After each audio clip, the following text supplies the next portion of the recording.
దేవుడు నేను లోకమునకు వెలుగై ఉన్నాను అని చెప్పాడు సృష్టి చేయకముందు. మరి ఈ మాట నన్ను చాలా లోతుగా పరిశీలించి అధ్యయనం చేసే దిశగా నడిపించింది. అది ఎక్కడంటే, నేను మా గ్రంథాలు చదివేటప్పుడు, ఉపనిషత్తులని అధ్యయనం చేసేటప్పుడు అద్భుతమైన విషయాలు నేను కనుగొనగలిగాను. అవి ఇప్పుడు మీ ముందు ఉంచదలుచుకున్నాను. శ్రద్ధగా దయచేసి వినండి. కఠోపనిషత్ 2:2:15 ఏం చెప్తుందంటే, ఇక్కడ వాజశ్రముని చెప్తున్నారు. నా తత్ర సూర్యో భాతి నా చంద్రాతారకం నేమా విద్యుతో భాంతి కుతో యమగ్ని తమేవ భాంతమనుభాతి సర్వం తస్య భాష సర్వమిదం విభాతి. అంటే ఆ చోట సూర్యుడు వెలగడు, చంద్రుడు వెలగడు, అగ్ని కూడా కాదు, ఆ పరమ వెలుగే వెలుగుతుంది. ఆ వెలుగునే ఆధారంగా చేసుకొని అన్నీ వెలుగుతాయి.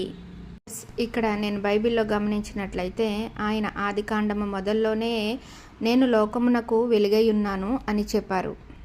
కానీ ఇక్కడ ఉపనిషత్తుల్లో ఒక మహా వెలుగు ఉంది అని చెప్పారు, కానీ వ్యక్తిగత వివరణ అయితే ఇవ్వలేదు.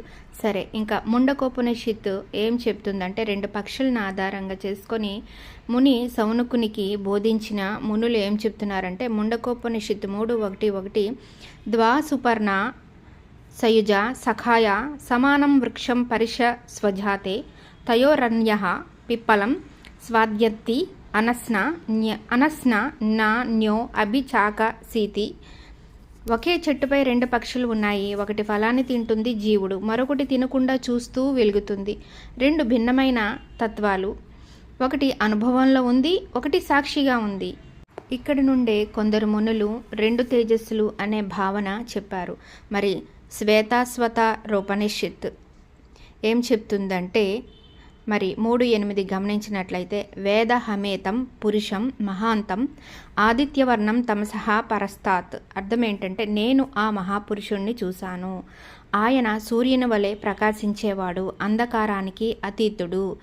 వ్యక్తిత్వం ఉన్నట్లు సంకేతం ఇస్తుంది, కానీ పేరు సంబంధం ఇక్కడ తెలుపలేదు. మరి బృహదారణ్యకోపనిషత్ అంతర్యామి ఏం చెప్తుందంటే, 3:7:3 గమనించినట్లయితే, యహ్ ఆత్మని తిష్టన్ ఆత్మనోంతరో యమాత్మన వేద సత ఆత్మ అంతర్యామి అమృత. అంటే అర్థం, మనలో ఉండి కూడా మనకు తెలియనివాడు అంతర్యామి. దైవిక వ్యక్తి అయితే ఉన్నాడు ఇక్కడ, కానీ దర్శన సంబంధం లేదు. ఉపనిషత్తులు మనం గమనించి పరిశీలించినట్లయితే, మునులు చెప్తున్నారు వెలుగును చూసాము అని, కానీ వెలుగు ఎవరో తెలియలేదు అని వారిలో వారు తర్కించుకుంటున్నారన్నమాట. అందుకే ఎవరో చెప్తే వినేదానికన్నా మనకు మనం అధ్యయనం చేసుకుంటూ, పరిశీలించుకుంటూ చదువుతూ ఉంటే ప్రతి గ్రంథం పట్ల